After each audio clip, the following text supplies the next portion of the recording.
chaîne Isaya. Aujourd'hui, j'avais envie de vous faire une vidéo pour vous apprendre à méditer avec un mantra.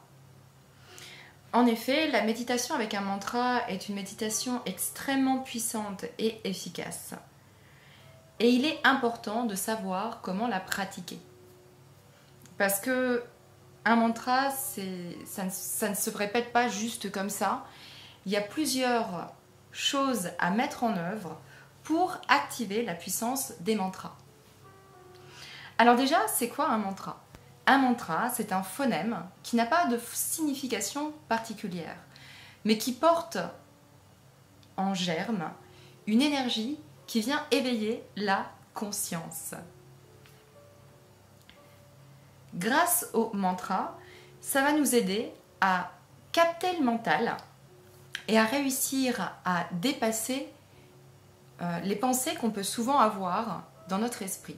Vous avez déjà dû essayer de méditer et remarquer qu'à chaque fois que vous vous posez, vous avez plein de pensées qui arrivent et qu'il va être alors très difficile pour vous de faire le vide. Grâce au mantra, vous allez pouvoir capter, canaliser votre esprit sur une seule chose qui va être la répétition, le japa de ce mantra. Et c'est la répétition du mantra qui va vous aider à atteindre un état de concentration qui va presque vous faire entrer dans une sorte de transe qui va ensuite vous amener à l'état de méditation. Je vous invite à consulter la vidéo en lien pour savoir comment méditer et ce qu'est la méditation. Alors, tout d'abord, quand on choisit de pratiquer une méditation avec les mantras, on peut choisir n'importe quel type de mantra. Ça peut être des mantras hindouistes, bouddhistes, tibétains ou même chrétiens, voire hébraïques. Car nos chants grégoriens sont aussi des mantras et possèdent en eux la même capacité d'éveil de conscience. C'est vraiment ce qui compte, c'est l'éveil de la conscience. Dépasser notre état de conscience ordinaire pour atteindre un état de conscience unifié. Alors déjà, dans un premier temps, ce qui est vraiment très important avec la pratique du mantra, c'est l'intention. Quelle est l'intention derrière ? Comment est-ce que je vais chanter ce mantra ? Parce que si vous chantez le mantra en pensant à vos courses ou en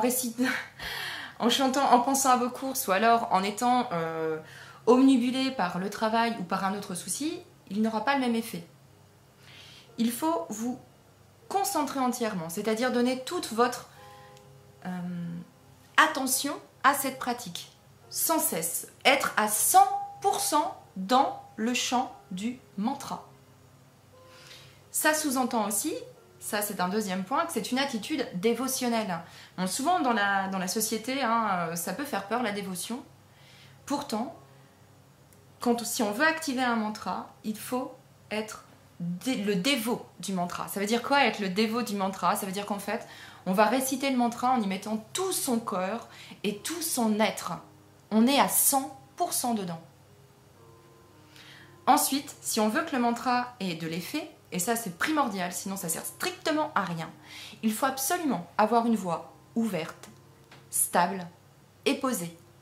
Si on a la voix qui grelotte ou alors que la voix n'est pas posée, pas ouverte, le mantra n'aura aucun effet. Pour ça, il y a plein d'exercices qui vont permettre d'ouvrir la voix et d'apprendre à poser la voix. Ensuite, il faut aussi bien centrer la respiration, il faut positionner le souffle dans le hara, dans le bassin, prendre une profonde inspiration dans le bassin pour pouvoir nourrir le mantra avec notre souffle. Donc, toutes ces différentes étapes vont pouvoir activer le mantra pour nous permettre d'atteindre un état de méditation grâce à cette pratique.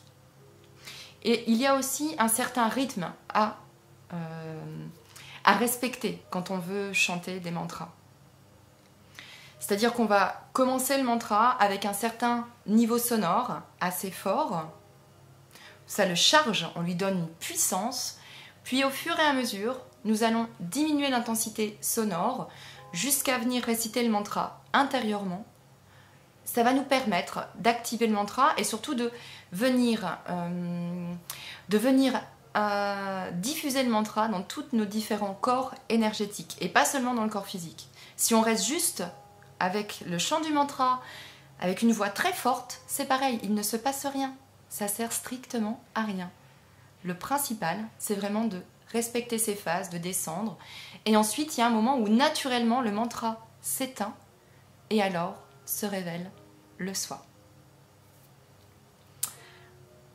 En tout cas, j'espère que cette vidéo vous a été utile.